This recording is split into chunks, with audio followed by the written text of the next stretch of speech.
The Mahajanapadas, 600 BCE to 300 BCE. Janapadas and Mahajanapadas. The Aryan tribes began to settle down and cultivate land in the later Vedic period. Surplus production led to increased prosperity and the desire to expand further. This resulted in wars and conquests. Gradually, large states known as Janapadas came into being. The more powerful Janapadas were called Mahajanapadas. The four powerful kingdoms. The Buddhist, Jain and Vedic literature of 6th century BCE mention 16 Janapadas. Most of these were situated north of the Vindhyas. Out of these arose four powerful kingdoms, which were Vatsa, Avanti, Kosala and Magad. Of all the kingdoms, Magad became the most powerful. Rajgir was originally its capital, but later Pataliputra became its capital. Rise of Magad. There were many reasons that led to the rise of Magad. Magad had very ambitious and efficient rulers. The first important king was Bimbisara.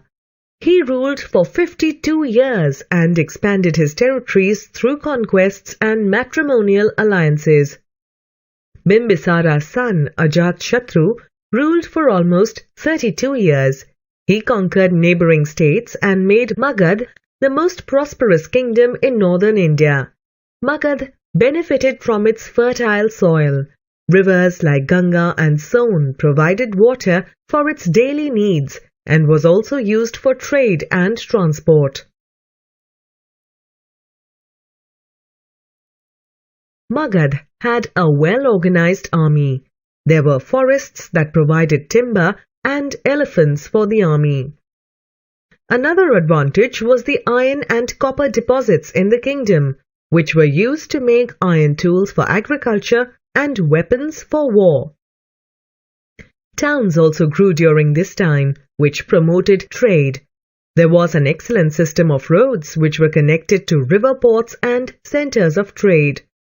Magad had a good administrative system, and the right to collect taxes made the king powerful and rich.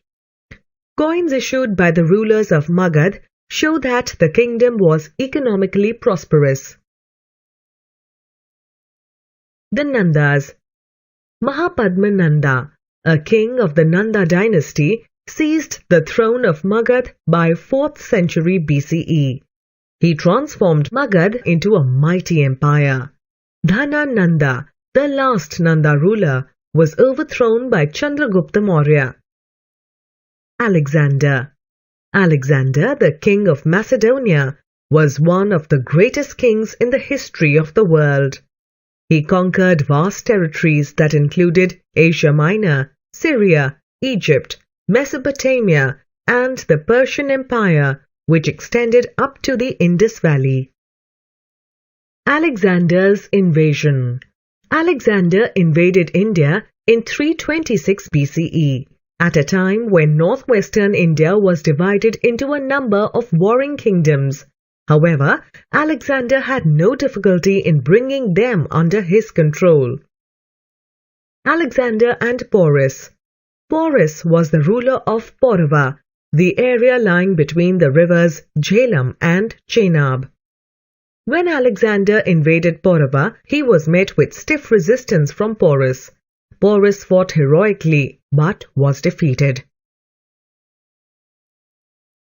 Porus was captured and brought before Alexander. Alexander asked him how he would like to be treated.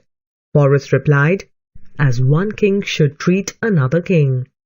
Impressed with his reply, Alexander set Porus free and returned all his territories. They became friends. Alexander's retreat. Alexander proceeded to conquer till he reached River Beas. His war-weary army refused to advance any further. They were not willing to face the powerful army of Magad, which lay beyond the river. So Alexander had to retreat. He died at the age of 33 in Babylon in 323 BCE on his way back to Macedonia. Effects of Alexander's invasion. Alexander's invasion established a direct link between India and Europe. This eventually led to the establishment of 4 different trade routes. The cultural contact with the Greeks led to the growth of the Indo-Greek school of art known as the Gandhar school of art. Alexander's campaigns shattered the power of the small states of northwest India. This paved the way for the future political unification of India under the Mauryas.